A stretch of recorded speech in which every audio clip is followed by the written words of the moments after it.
My name is Mela Machinko. I'm from Brooklyn, New York.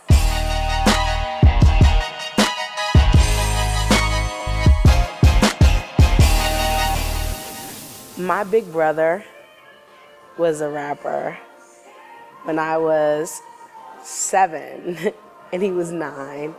He was a rapper and I just wanted to be down with my big brother. So like I used to steal his tapes and I stole his like special ed tape.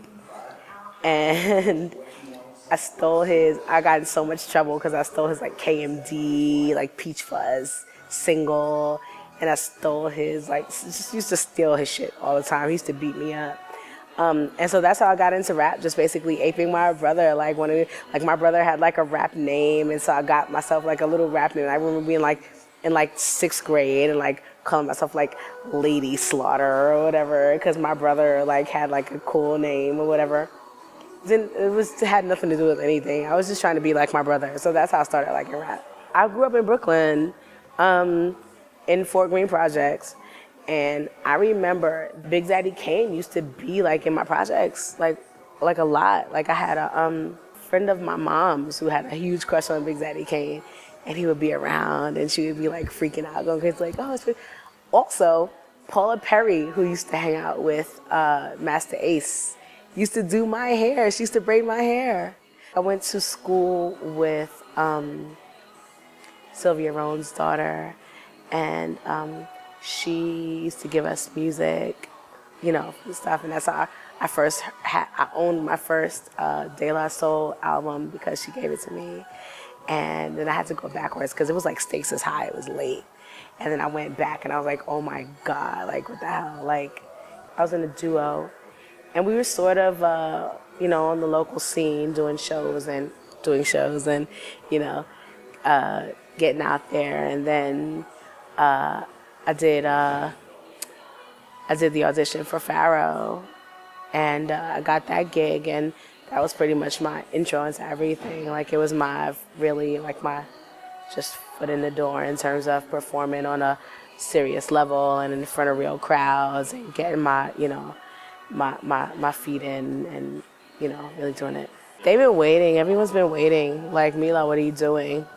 Like, I was never supposed to be a background singer. I was like, you know, I've been punking out all those years, kind of, you know.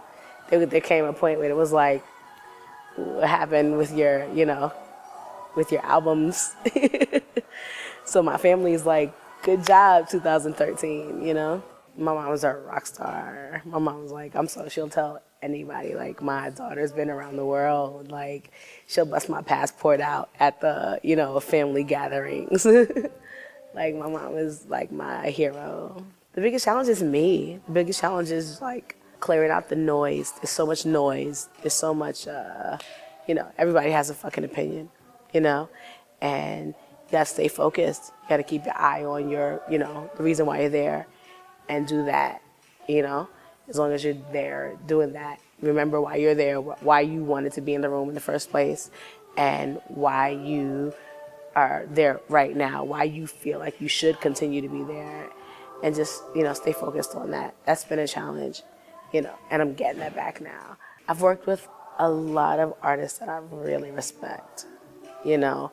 I had a lot of opportunities to work with a lot of artists who are maybe more, you know, mainstream successful than other artists, and, you know, but I'm very passionate about music. I love music, and in particular, I love hip hop, you know. It's been a challenge to me as a singer, actually pushing my music, because my concentration has been in hip hop so much because I love hip hop. And so within that, like, I've worked with people that, like, I have loved, you know. It's crazy when you're in the studio, like, working on a Ghostface record, and you're like, it's a Ghostface record, you know what I'm saying? It's fucking Ghostface, you know? That's the type of thing, like, when you're in the room, and when it's not even like you've been, like, people are there because of your work, you know? Like, you can do this, come in, you know. That's what's cool, yeah. I just want people to feel good listening to my music. I don't have like a take over the world kind of personality, you know? I just want to do the shit that I want to do and touch the people that it touches, you know? I'm sure that, you know, like, I put out 9 a.m. Blues, and it's very, very personal, and I'm sure this is somebody else's story. Somebody else needs a job.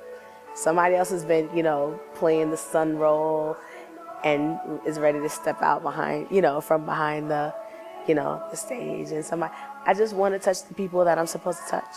And, you know,